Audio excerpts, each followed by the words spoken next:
reading before us, I think she would elaborate on that a little. Here's what she said about what she planned to do in her retirement years, although I think it could be valuable even if you're not close to retirement. Her advice to herself and to all of us, I guess, was reach.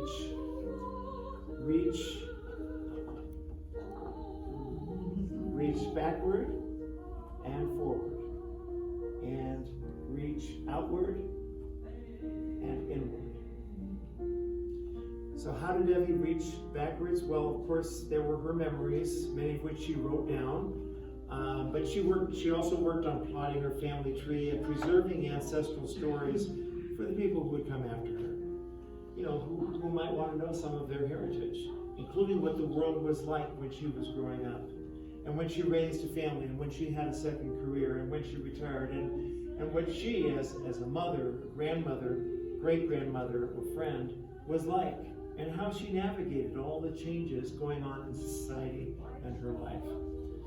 I must say, I always enjoyed hearing her stories about what it was like when she was in high school. I mean, moving around to 5 different schools, that's pretty interesting. And how she made friends in that kind of an environment and found ways to bring some stability and anchoring into her very mobile life. That's maybe partly why she was so good at organizing. You can't always organize the world around you, but you can organize the world you live in. She was good at that. Lessons valuable as much today as then. And this may sound obvious, but the thing I most learned from Evie's own history was how things were so different when she was growing up, and how they were so much the same. In short, I never perceived a generation gap, like there was some unbridgeable chasm between her life and mine.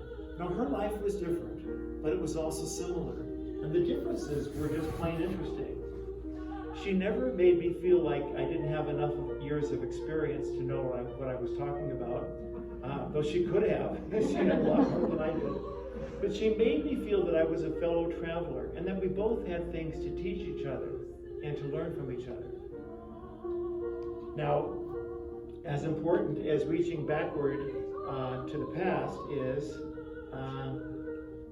Evie found that reaching forward was just as important. And in fact, the two often intertwined.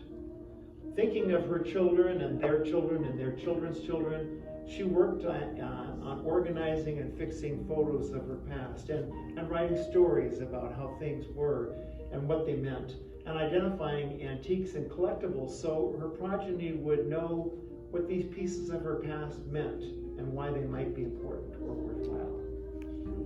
On my way to bed at night, I always stopped in each bedroom to gaze upon my precious children sleeping. When they got older, they stayed up later than I did, so I stopped in the morning to watch them, listening to their soft breathing and smelling the sweet smell of children sleeping. Oh, I am so lucky.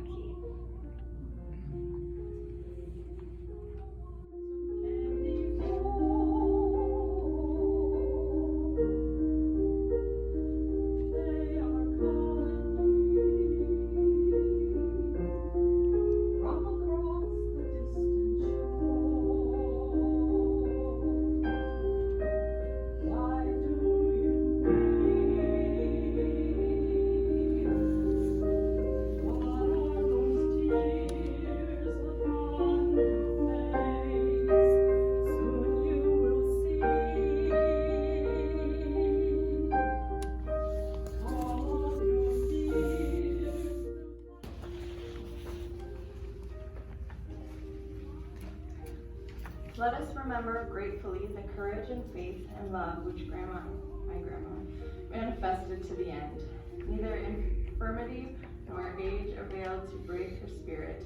Her pride was in the family she raised and in the spirit she instilled in us. She taught us all that in the midst of trouble and pain, one can yet smile, that the abundant life is not of possession of things, but the full heart. The cheerful fulfillment of duty, the maintenance of faith and love, and self-forgetting service, the spirit we may share with our fellow human beings. Love can never be defeated. She whose life is lived in love knows a joy that defies pain and triumphs over death. extinguish the flame in this chalice, but the fire and the light go on in us. Gather the stars if you wish it so. Gather the songs and keep them. Gather the faces of women and men. Gather together the years and the years. And then loosen your hands and let go. And let the stars be stars and the songs be songs. And the faces and memories your special gift. Loosen your hands, let go, and say goodbye. And then lift up those hands, those very same hands. Lift them up to bless one another. Amen. Amen.